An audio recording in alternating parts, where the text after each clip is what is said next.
This is the last lesson in English 10 for the first quarter.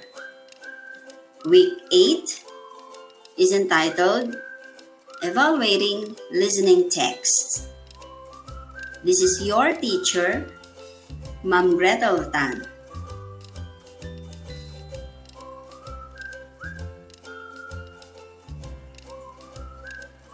Before you give your observation on the speech of former U.S. President Barack Obama, look at the example of evaluation on the speech of former Senator Miriam Defensor Santiago using the given indicators. Watch it first. The transcript is in your module.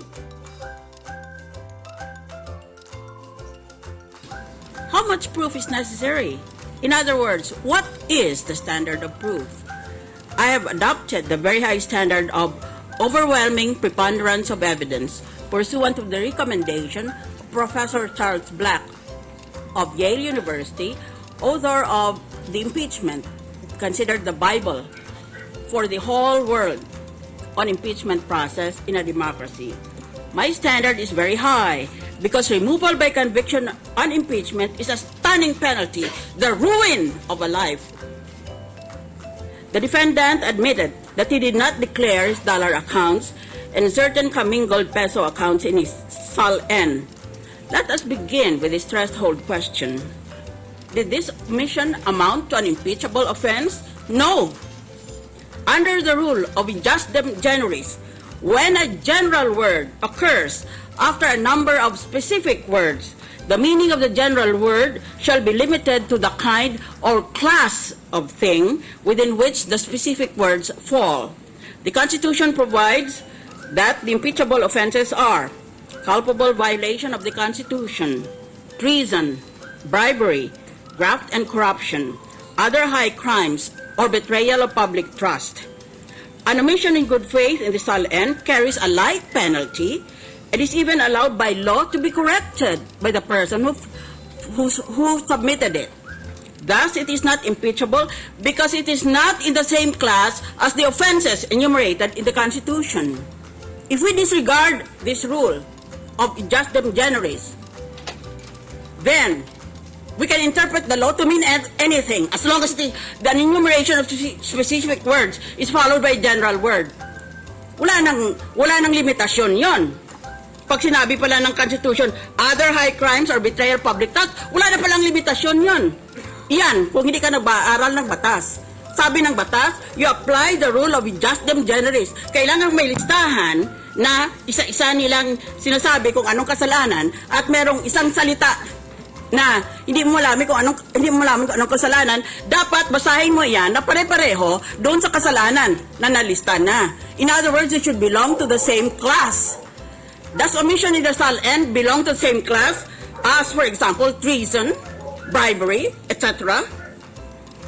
The Constitution simply provides that a public officer shall submit a declaration under oath of his assets, liabilities, and net worth. I am quoting the Constitution. That is all. There are no details. The Constitution is a brief declaration of fundamental principles. Many constitutional provisions are only commands to the Congress to enact laws to carry out the purpose of the Charter. As a general rule, constitutional provisions are not self-executory. Hindi naman pwede na basahin mo.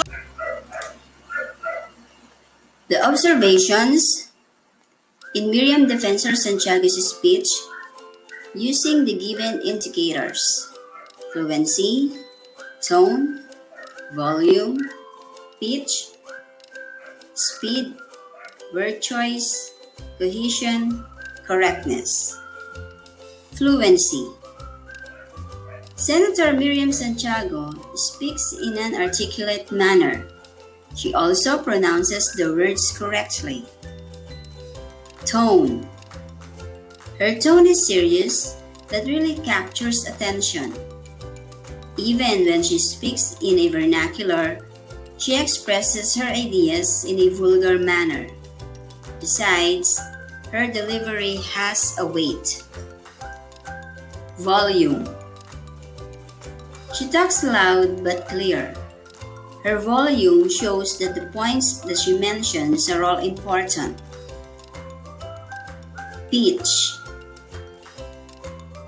Her voice is not monotone. There is a variation in her voice. You can understand what her point is in a certain idea because of her intonation.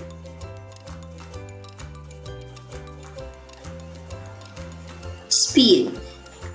Senator Santiago speaks faster, not in a conversational pace, and it seems she is in a debate. Word choice. Some words used in her speech are understood by the individuals who have a background in law. Since the speech is about impeachment, expect that some words are technical. Cohesion. She has the organization of words. She uses words like "in other words" and "thus." There is an organization in her delivery because the concepts are connected to each other. Correctness. She has an excellent grammar. There is an accuracy of concept in her speech because she can explain the concepts one by one with elaboration.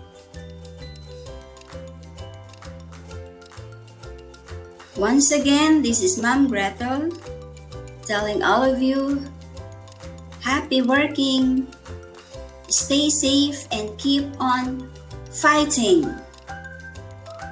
Until next grading period.